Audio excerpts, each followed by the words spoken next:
Welcome to the Choke Points. And in this video, we are going to talk about maritime trade. And this is a very interesting topic considering the things that are going on around us.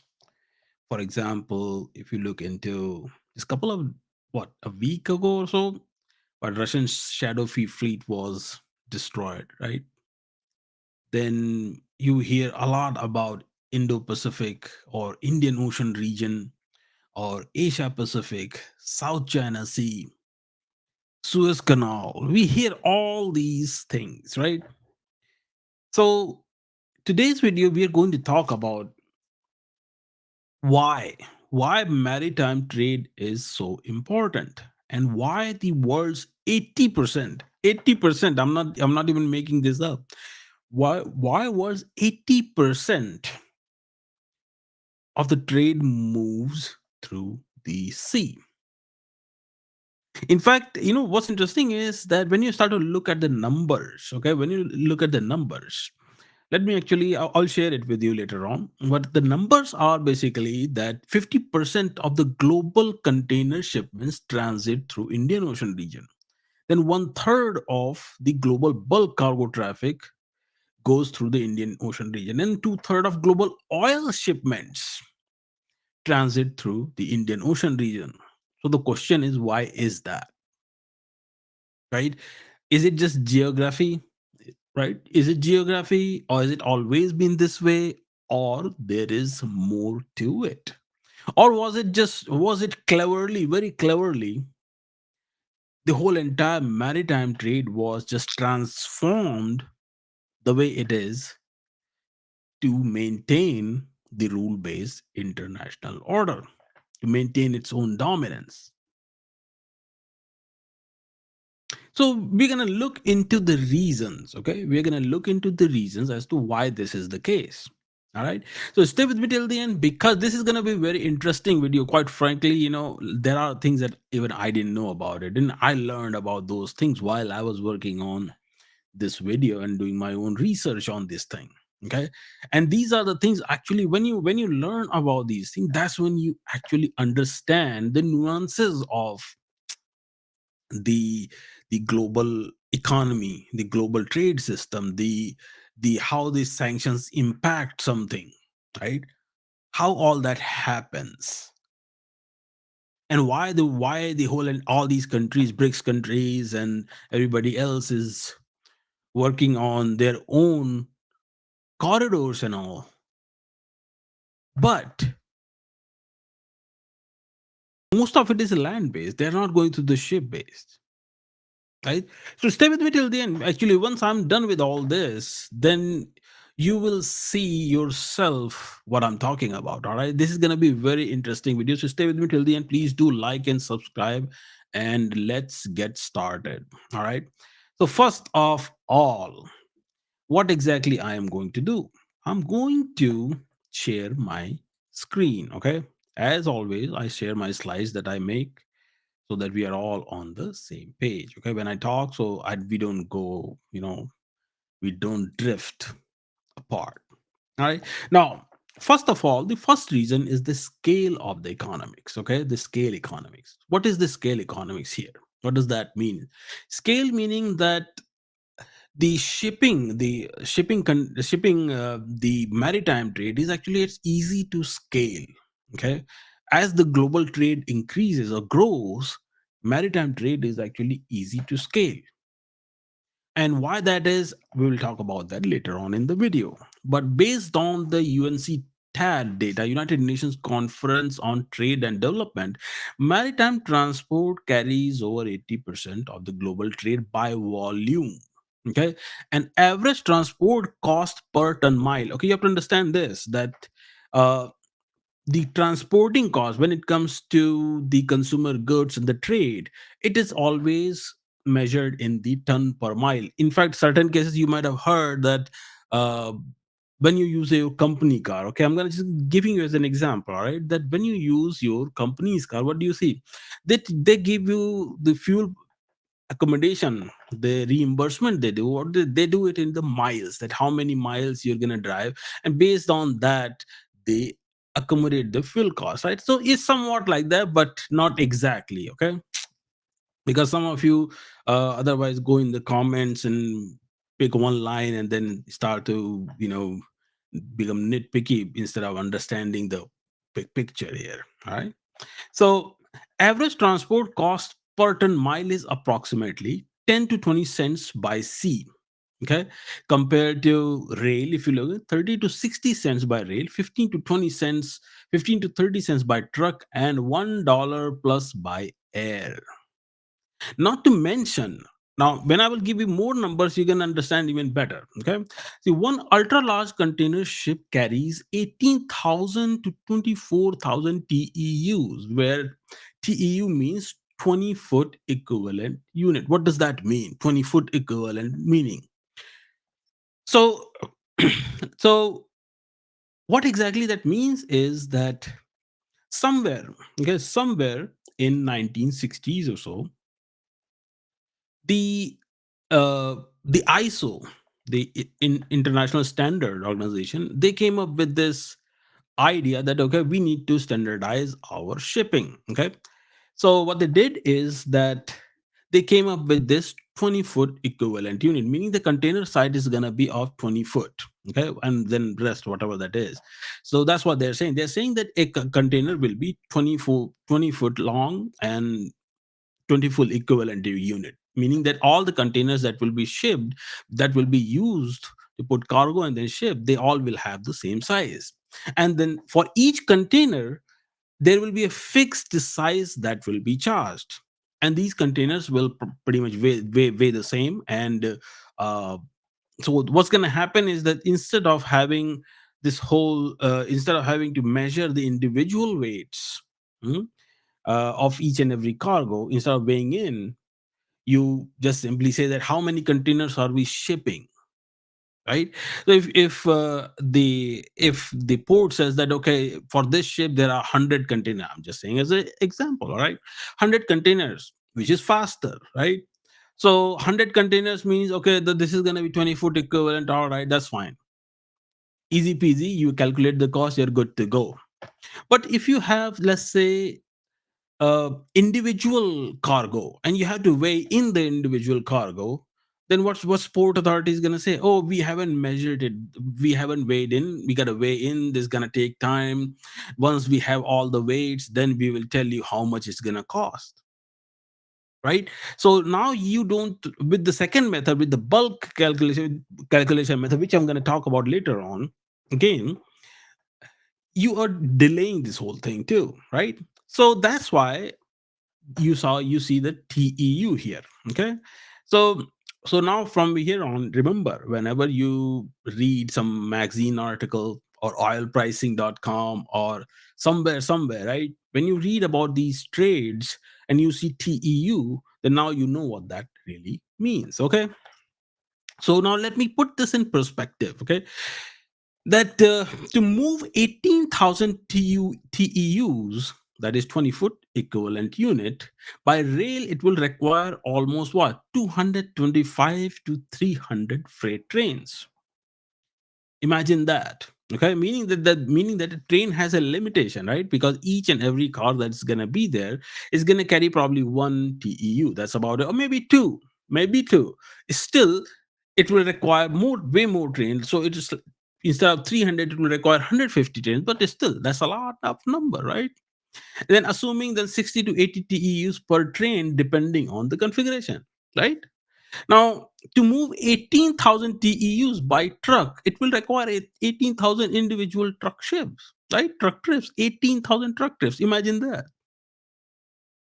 So, assuming one TEU per truck. So let's say one and a half, even if you do, still, because with truck also, right? Truck size is, you how do you calculate the truck size? Truck size is 18 wheeler. Now, 18 wheeler does not say how that the what's the whole entire backside will be, like what's the length of it. And even if you, let's say, you put one container on it, at best one container, you are not going to put one and a half container on it, right? So that's like 18,000 TEUs. So now you see how effective the the maritime trade becomes, right? Just because of this, when you ship it, that's the whole idea. That's why it's called shipping. All right. Now, so a single container ship voyage replaces hundreds of trains and tens of thousands of trucks. Not to mention the trucks and trains, they don't float in water, right?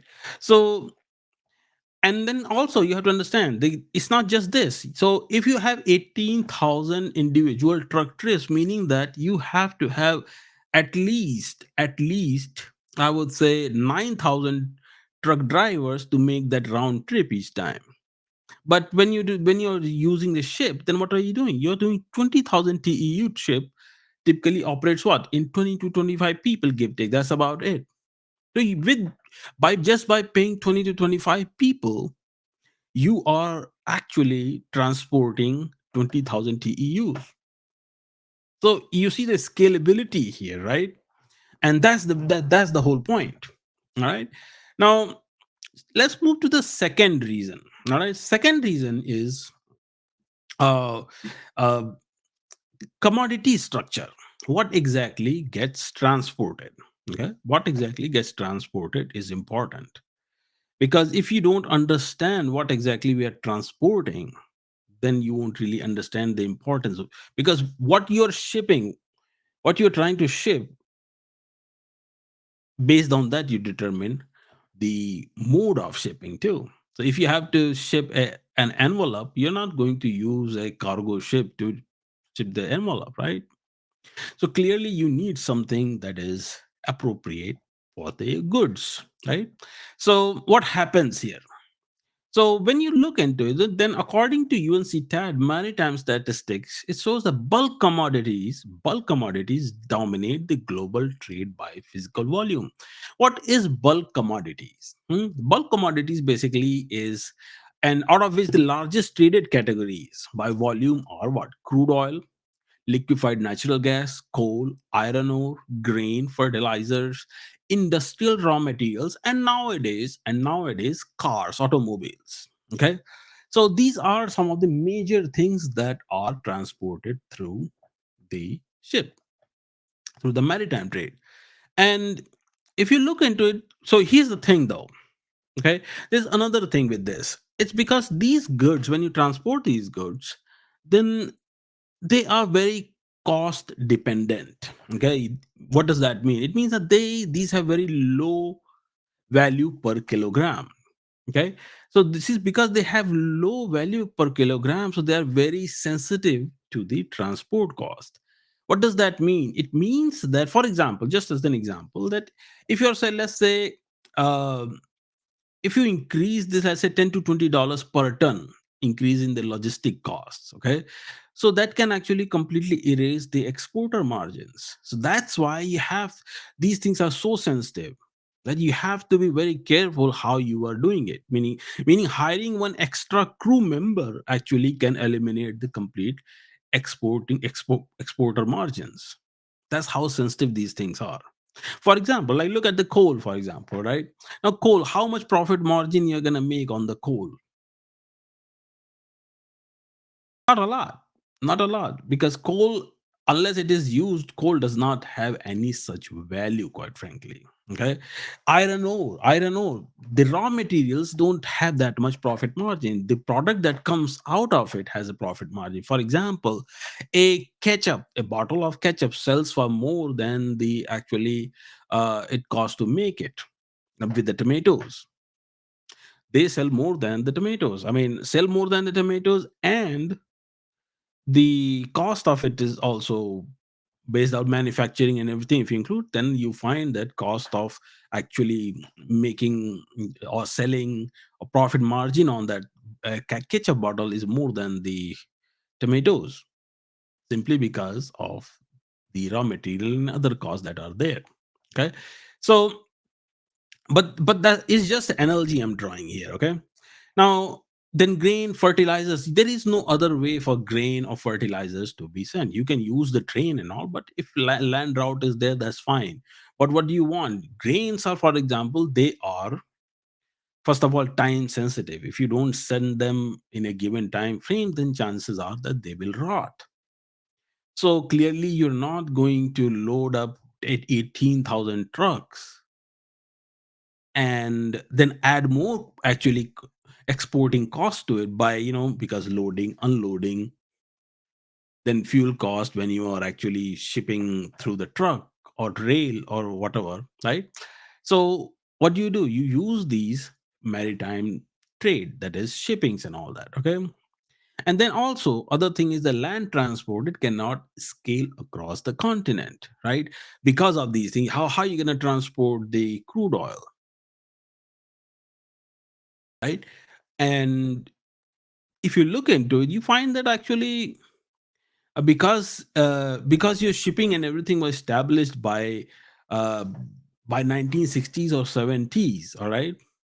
Now here's another angle I'm giving just to think about is um, when actually 1944, right, Bretton Woods was established, all that happened. Why the oil, why the oil was targeted so that they can actually why they said that okay, oil should be something that should be traded in dollar, not grains, not food, not natural gas, crude oil. Think about it.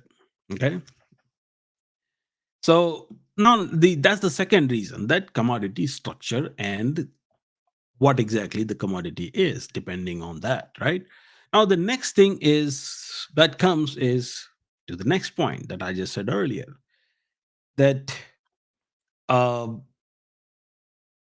why crude oil was used, why not natural gas, why not grain, that hey, let's buy the goods and let's do a deal, and and then what we're going to do is we are going to sell grains and food in dollar and nothing else.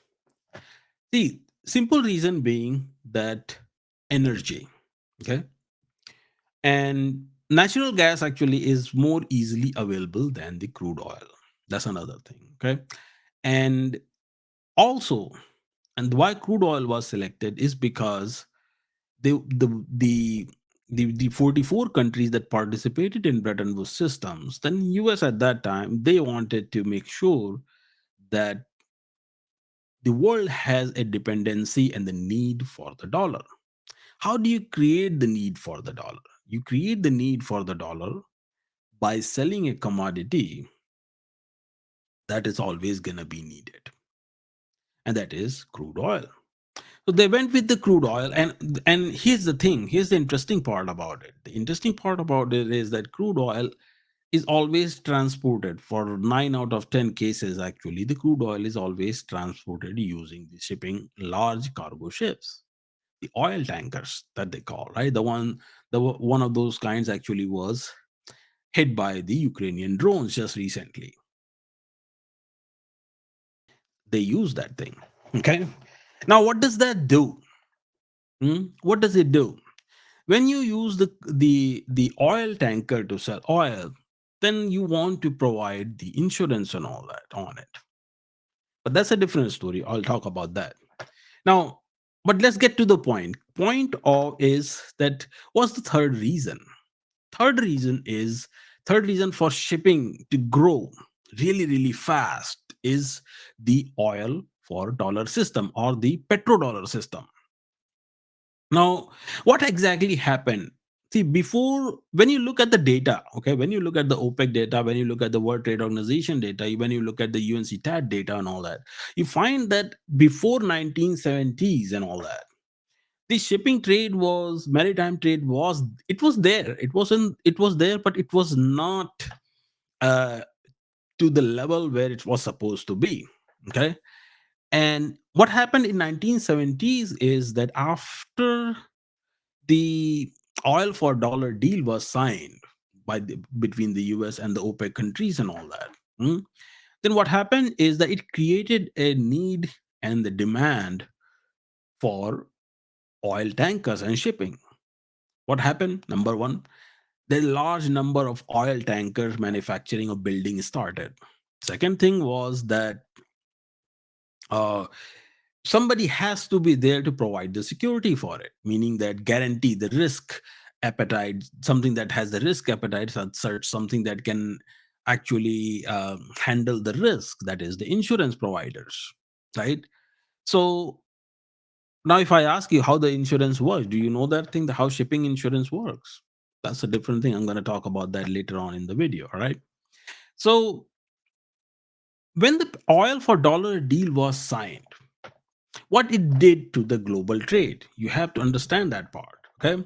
What it did to the global trade is that because primarily uh, Western countries, the Europe and the US basically, and Japan, hmm, basically they were trading in dollars because the 44 countries agreed to trade in dollar, right? And those out of those, most of those 44 countries were just Western countries, and they decided to do all that, right?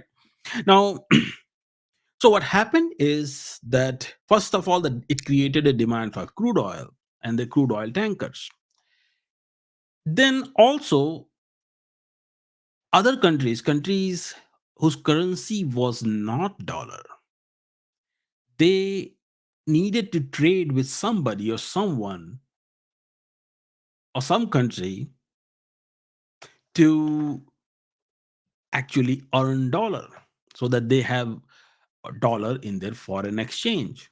Why? Because global trade or international trade was going to happen in dollar at that point, because they needed energy, and you need dollar to buy energy, right? So what exactly, where am I going with this? Where I'm going with this is that during this time from 1970s to 1980s and to early to late 90s, this whole entire trade actually it spiked, maritime trade. Why? Because towards what? It is spiked from all other countries trading, and all these ships were going where? They were going to the US, to Europe, or any other country that basically was going to trade in dollar. That's what exactly happened, and that's when you see actually the global oil trade actually exceeded from 90 million barrels. I mean, to 90 million barrels per day. Okay, and then also, so there was a great spike at that point. All right. So dollar price, basically energy globalization basically translated into maritime trade expansion. And this is how oil for dollar deal what it did. It actually globalized the energy. Okay. So that's why you see a major spike in every aspect of it. And not only does this actually, there was a spike in the trade, in the maritime trade, you also see that uh, there was other aspects of it too, like I said, insurance, building. Now when you're building a ship, you need steel, right? You need steel. Where do you have to import steel from somewhere? So one thing leads to another thing leads to another, so one trade leads to another trade, other trade leads to another trade. They are, the whole entire supply chain is linked. Now when you have whole entire supply chain trading in dollar, then what does that do? It creates a perfect petrodollar system, right? And that's exactly what was done. That's why oil war for dollar deal was actually signed. All right. Now that was the third reason. Now let's come to the fourth reason. Now after the energy was addressed and your it was established that okay, maritime trade is the safest way to do things in a bulk and cheapest way to do all that. But there was one problem, and the problem was that uh, when we look into all this, okay, when we look into all this, we find that there is a term called break bulk. Okay, break bulk trade. When you start to really take some commodity and start to weigh in the goods, and then you start to transport it. That's done in certain supply chains. That's how it is done. But in the maritime trade, that's not the case. Okay. It used to be the case in the past, but after a while they changed the whole entire container. They changed that thing and brought down, they standardized the whole entire thing and brought in the container, meaning that there will be one standard size container with the same weight. Pretty much every container will have the same weight, and all you do is you and any trader, any exporter, all these exporters will be charged based on the TEUs. That's how it's gonna be. Okay. Now, the another thing that actually transformed this whole entire, and then again up to 19 late 90s, okay, trade, it spiked, the maritime trade spiked, but then after that it spiked even more. Okay, it spiked even more. But what was the reason for it? The reason for it was the digital technology.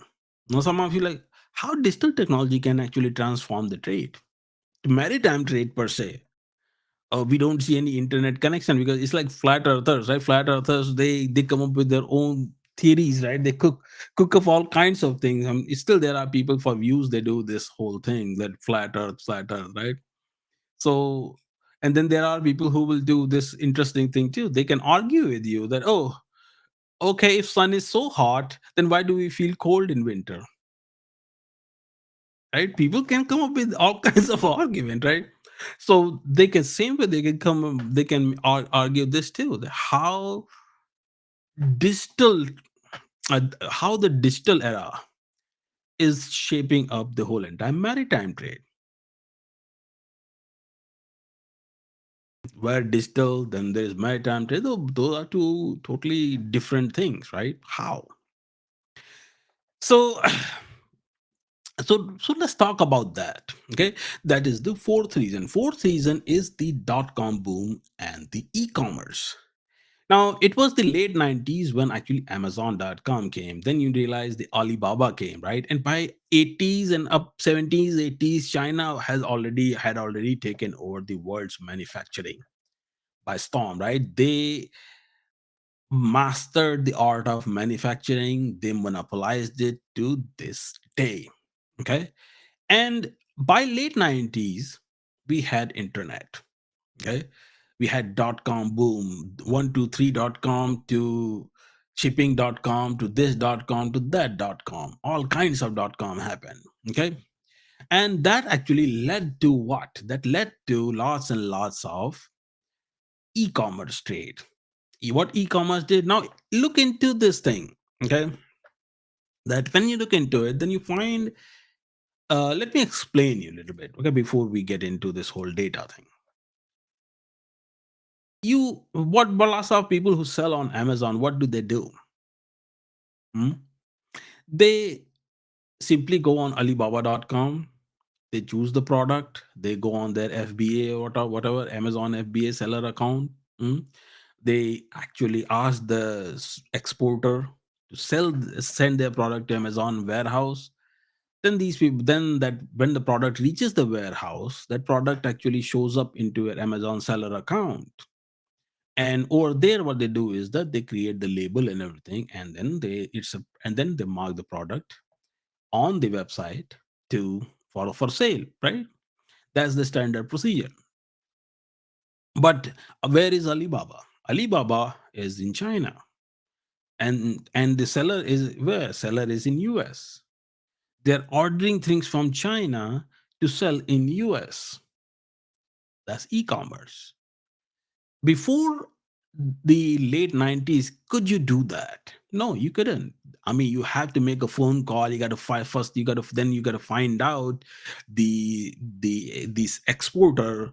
Then you have to find out a warehouse for yourself, and then you could do all that. This is why if you look into it, then you find that early, in up to late 90s, in fact, and for a very long time in the early 2000s as well, you notice that there were lots of stores, right? The concept of store was there, right? The malls, the stores, how the Best Buy was there, then there was Circuit City was there, then Blockbuster was there. right? Then you have JC Penney, all these different malls there, different stores were there. But were they actually making those products? No, chances are not. As nowadays you see that they had their own products, they had to own their own brands, they had their own brands, they still don't manufacture it, they order it from somewhere, right? So back in those days that was the only way. That's why all these stores they thrived. Hmm? But after e-commerce came, these were the businesses that were hit really hard. Why? Because of the profit margin in actually selling these products in the store is not that much. Like I said earlier, that exporter margin is very less. Now when it comes to the actual store, then selling it becomes really hard if the prices are up, because you have the competition too. Anyways, so because of the dot com boom, what happens? The whole entire shipping, it started to rush all over the globe. Why? Because you can now buy and sell from all over the world. Whether you are in Africa, you can still contact an exporter in India, and then and actually import lots of stuff from there and then sell it in the local market, right?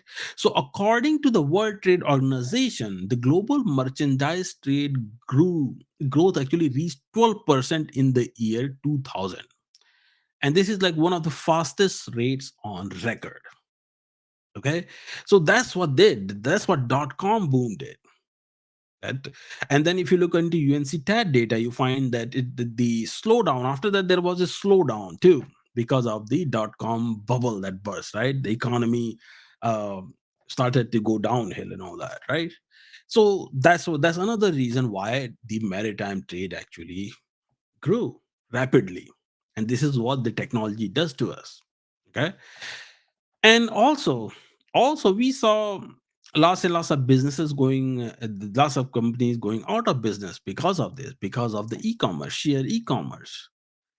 And even lots and lots of stores, they can't even compete anymore against Amazon and all that, simply because of the logistics. They failed to uh, adjust to that logistics that is required. Why? Because Amazon has provided, when you look at the Circuit City, just as an example, it went out of business in 2009 actually. Okay, and now when you look at Circuit City is one seller. Okay, Circuit City is one seller, that's about it. Whereas on Amazon you have loads and loads of sellers that are ready to sell their product with different brands. And that's the innovative idea in the e-commerce. The Amazon does not just sell the product. Amazon actually is a home for lots and lots of brands. Okay, lots and lots of brands, and lots of products being sold right there on the e-commerce. And in fact, what's interesting is that Amazon's seller policy is even a lot better. I'm not endorsing anything here, okay? That's not the case, but I'm just explaining you how the logistics supply chain actually works and how it impacts the trade, right? So that was the fourth reason. Now if you look into the fifth reason is something that is very important. Now this fifth reason is how actually the standards, when you establish a standard, how standard actually improves and improves the trade and actually makes it more profitable. Okay, standard is very important. Now, what exactly happens here? The containerization of manufacturing. That's called containerization of manufacturing. Before containerization, shipping relied on what? Break bulk cargo handling. What does that mean? Like I explained earlier in the early part of the video, that e- before the containerization, what happened is that these products, these cargoes, they were weigh in. You have to weigh in or you had to count. Okay. And based on the total tonnage of it, you were actually pricing it. And then what was happening is that Then you have to figure out other security measures and whatever, and then you were shipping it. Okay? And that is a time consuming process. Why? Because you got to first of all weigh in, then you have to calculate the cost, then you have to figure out the safety, security, and all that. And then anything else after that, you can say that, yeah, this is ready to ship and whatnot, right? But uh, and that actually created a problem. Loading and unloading ships took days or weeks, okay, with high theft and damage. Why? Because these were all individual cargoes, okay, and individual cargoes. And what exactly could happen? I can give you a simple example. Let's say there is a exporter called ABC, and the ABC decides to export its product. I'm not I'm talking about pre-containerization, okay, before containerization, all right. ABC decides to export, and ABC's competitor figures out that, okay, ABC basically exports, their shipping schedule is this, through how? Through some insider at the port dock and whatnot. All right, they figure that out, and what they do is that they go and simply uh, destroy the product altogether. Thief, theft, damage, whatever, and the product gets destroyed. And because there's not much margin, so when you destroy the product, then company goes out of business. Chances are, because if they are not able to afford the cost of the damage and the risk. Why? Because pre-containerization, the insurance and all is very less, right? So the risk appetite is just not too much. So company goes out of business. That impacts the whole entire trade, and that's not good for economy, right? So so and then also days, weeks of supply, so supply chain is slow. So product is, what does that do when you have slow supply chain? Okay, when you have slow supply chain, what happens? It increases the cost of the commodities, it increases the cost in the local market that depends on that particular product. I will give you, say, a very simple example, and we all face this thing. Okay, we all face this thing, so I think you can then relate to it and understand it. For example, what happened during the COVID? During the COVID, supply chain was still there, shipping was still there, but it was just delayed because of uh, manufacturing, the dock operations, all that, right? So since shipping got delayed, so PS5 just wasn't available in the market, right? A usual $600 PS5 was being sold for $1,000 to $1,200 in the market. That's just PS5 or Xbox Series One or whatever. I'm just giving you an example. In fact, pretty much every chip that was out there was very expensive too, like Nvidia's uh, 3000 series GPUs and all that. They were very expensive. If you go buy RTX 3090 in those days, they were like $2,000, simply because of the delay in the supply chain. Now, if that delay grows, so where I'm going with this is that because of all these delays, that can cause inflation in the local market somewhere. So time is of essence here. Okay, especially like for example, American market that is heavily import dependent. So it becomes very crucial for the importers to make sure that delivery is on time. Otherwise, product prices are gonna go up. What happened? I will give you another example. What happened in 2024? Around, actually, it was in October, somewhere in October, right before the election. What happened? Does anybody know that something happened related to shipping? There was a dock worker strike. Okay, dock worker strike on the New York port. New York port is one of the busiest port in the East Coast. All right. Now, now let me give you just the calculation on it, just simple numbers. Okay, that 1 week, if there is a strike that lasts for 1 day, 24 hour, 24 hour strike creates the backlog for 1 week. 1 week, 1 day of a strike that workers don't do the work, then it creates backlog of whole entire week. Imagine that. Now, if you have a strike, if these workers go on strike for a month, that means that it's gonna create the backlog for what? The next 6 months, 6 to 7 months, easy peasy. Hmm? And if they go on strike for what? 2 months, just 2 months. That's not too much. I'm not saying too much. Just 2 months continuous strike is gonna create a backlog for what? Backlog for whole entire year. What does that mean? It means that in the local market, like America's market, it's going to create hyperinflation. Okay, it's going to create hyperinflation, and hyperinflation is going to increase the prices so much that chances are that it may actually crash the whole entire currency and the market. Right? That's how important those things are. All right. So but what happened after that? So the traders and the governments, what they did is they standardized this whole entire thing. And the global what happened is the global adoption of the ISO containers. They came up with this whole idea of TEU calculations, right, that we talked about earlier. All right.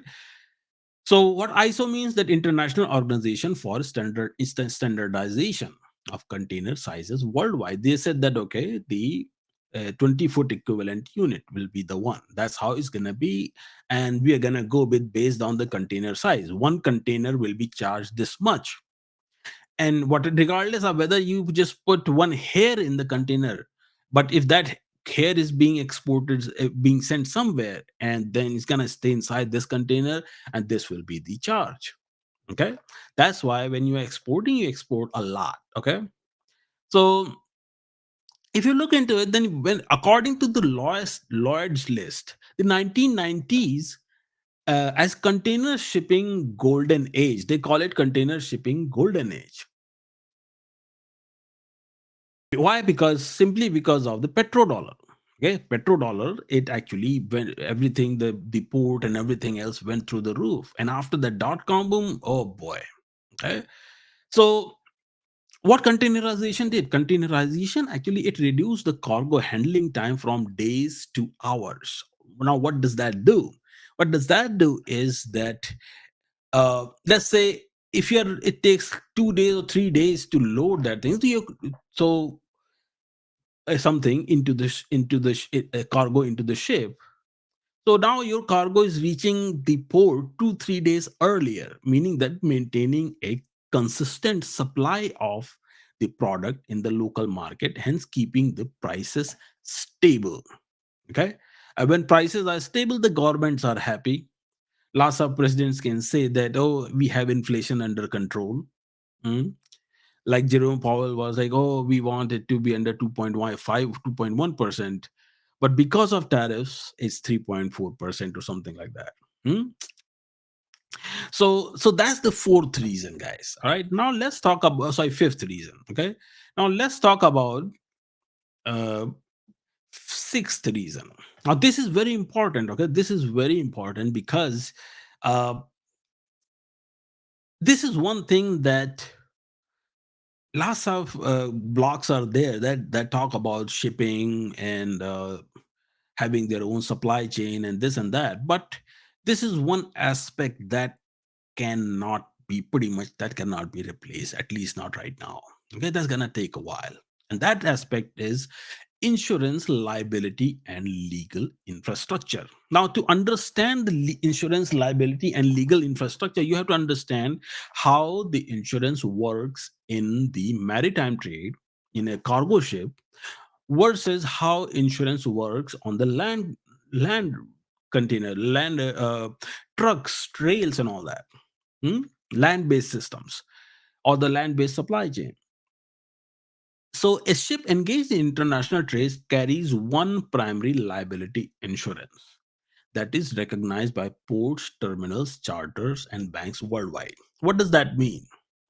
It means that let's say we have a ship A. Now this ship A will carry one insurance, okay? And that insurance will be recognized by all the ports, terminals, charters, and banks worldwide.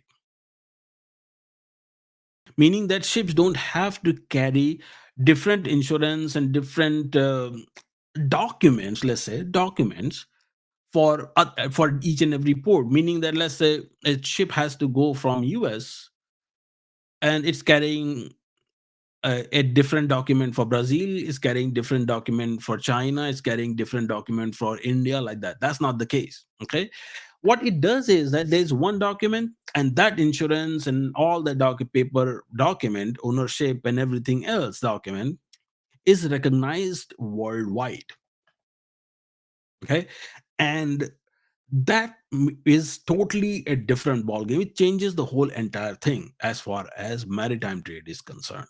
Okay, the insurance group of P&I clubs basically provides liability coverage for approximately 90% of the world's ocean going tonnage. There's only one body that actually provides the liability coverage for the whole entire thing. Imagine that. Now the question is, who can replace that? A name, a brand that has been built over the years, who can actually replace that? Hmm?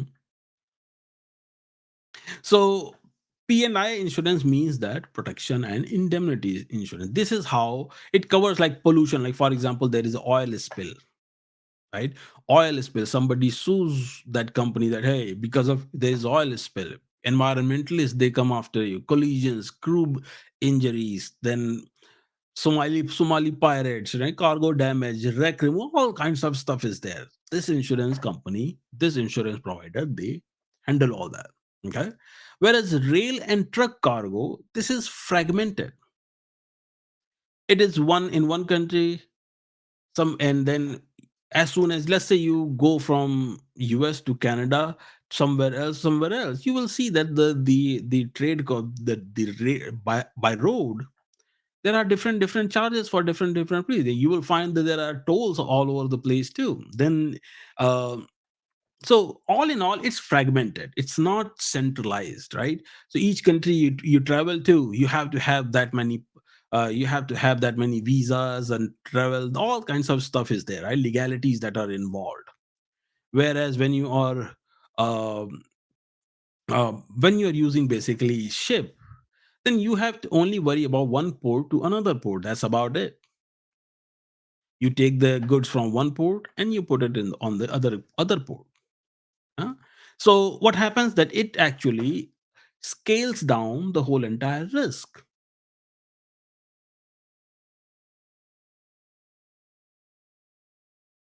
right? And whereas in the land corridors, what happens is that you require multiple insurance contracts and jurisdiction changes, liability hands off, and all these things happen. And this is why the free trade agreement is there. There is thing called free trade agreement. So countries that are actually the land based, they tend to sign more and more free trade agreement with each other as compared to the countries that are only trading through the shipping maritime trade. For example, if you look into India and Brazil, there is no free trade agreement, even though they're part of the BRICS and all that thing, and all those good stuff is there, but there is no free trade agreement. Why? Because you don't eliminate lots of things.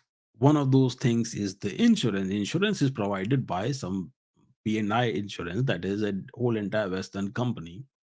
And so, regardless of what India does, I mean, your exporters will have to actually be insured from there. So free trade agreement really doesn't do much when your goods are on that port. After that, yeah, at best Brazil can do is not put too many tariffs on the exports from India, right?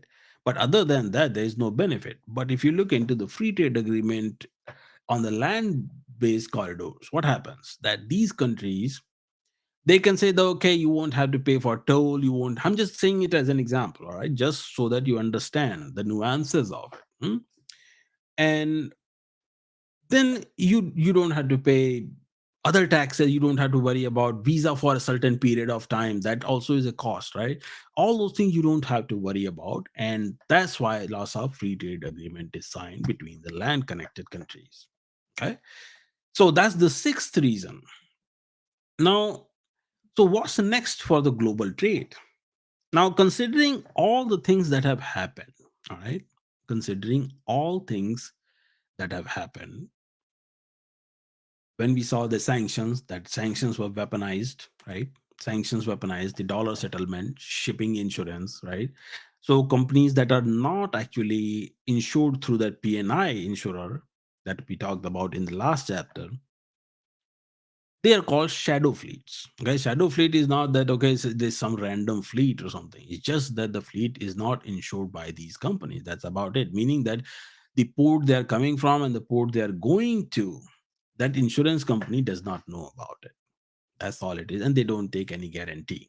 Okay, so so what sanctions did? Sanctions, tariffs, all these things, they weaponize the whole dollar settlement. Okay, shipping, insurance, maritime choke points. So what happens? Basically, it forced the non-Western states to redesign the trade routes. This is why you start to see new trade routes. What happened? BRICS countries basically are prioritizing this sanction resilient trade over maximum cost efficiency. In fact, why BRICS countries are not worried about the cost? BRICS countries are not worried about the cost because most of the population is centered within the BRICS countries. So they most of the military age population is also centered in these countries. That's why manufacturing cost is very, very low. All right. That's number one aspect of it. Second thing is that they are all land connected. Most of the BRICS countries are land connected. Okay. So that's why they're coming up with these corridors. Corridors like what? The North South corridor, INSTC. Then they are coming up with IMEC, right? Then China has all BRI and all that, right? It starts from China, goes into Africa and all over, right? These are all land-based corridors, right? So so that's what BRICS countries are doing. And then when this whole tariff thing happened during the BRICS emergency meeting, what exactly India's foreign minister, Dr.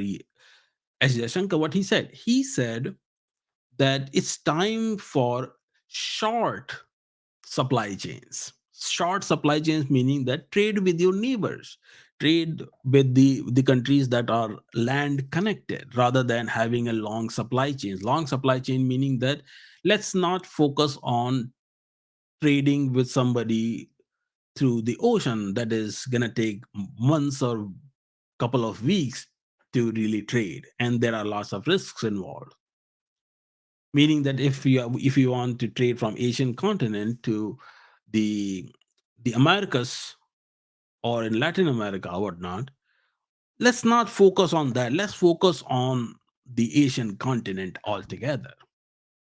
Short supply chains. So short supply chain, what do? You reduce the risk. Okay. And then also another thing is happening is uh in global trade, what's going to happen is that as the dollar demand goes down, okay, as the countries start to trade in national currencies and all, if you notice that most of these countries that are actually next to each other, they are neighbors or not too far from each other, they are the ones actually they are more focused on trading with each other in national currencies compared to the countries that are farther. Okay, like for example, India and Indonesia, they have already signed the agreement to trade in national currencies. Look at India and Russia, right? India and Bangladesh were trading in national currencies. Same thing with India and Afghanistan. Same thing with China and Afghanistan, right? Then lots of African countries they trade in national currencies with India, China, and Russia and all that, right? So so as the demand for dollar goes down, then what's going to happen? Remember, we talked about the trade in 90s, and then after the dot-com boom, what happened? The trade from the Asian continent went to the Western continent, Western hemisphere, and that increase was shipping cost. That that rate that basically increased the maritime trade, right? Now what's going to happen is that this is going to be reversed. Actually, it's going to come down to an extent. You will see, I'm not saying that it's going to be all shut down and this and that. No, what I'm saying is that it's actually going to decrease. The shipping routes are not going to be very long. And because of that, you're going to see that there will be a decline, sort of decline, in the maritime trade as well, because lots of these things are going to start happening in through the land route or through the shorter supply chains, like through the Arctic, hmm, or through, like for example, for India to trade in Africa, India doesn't need too much. India just need IMEC, and IMEC from basically from what Arabian Sea to the port in Dubai, in UAE, and from there you take all the everything is land corridor from Dubai to Saudi Arabia, Riyadh to Jordan to Israel, then to Europe, and then from Jordan you connect to Ethiopia, and then you already get the entry into what, into the sub-Saharan Africa. So you will see this thing happening. Okay, so so as the dollar demand weakens at the margin, the incentives for ultra long west centering maritime trade, that's gonna decline too. Okay, then and then you're going to also see that trade will there will be an increasing shift into the multimodal corridors. What are multimodal corridors? Multimodal corridors meaning that there are multiple modes, not just maritime trade. It will be a mix of maritime trade, rails, then trucks. All that mix is called multimodal corridor. Okay, so you're gonna see it will all be used to bypass the choke points, like for example IMEC.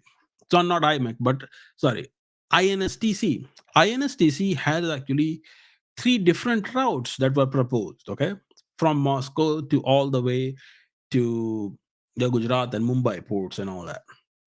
See, to Chabahar, sorry, to Chabahar in Iran. Okay, and then from Chabahar to Mumbai.